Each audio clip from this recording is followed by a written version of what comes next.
ఇక్కడ కూడా ఇయ్యగలడు.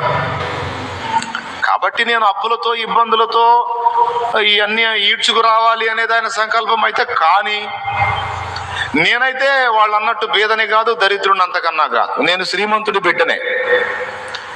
కాకపోతే ఎందుకన్నా మయ్య పైసలు ఎట్లా, దేవునికి స్తోత్రం.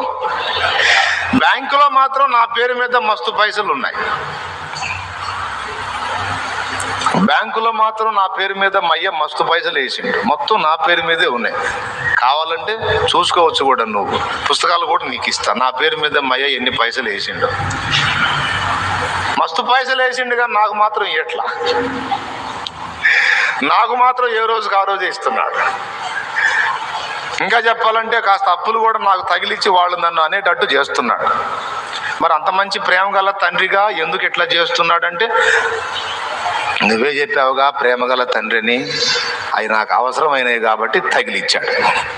ఏంటి అప్పులు?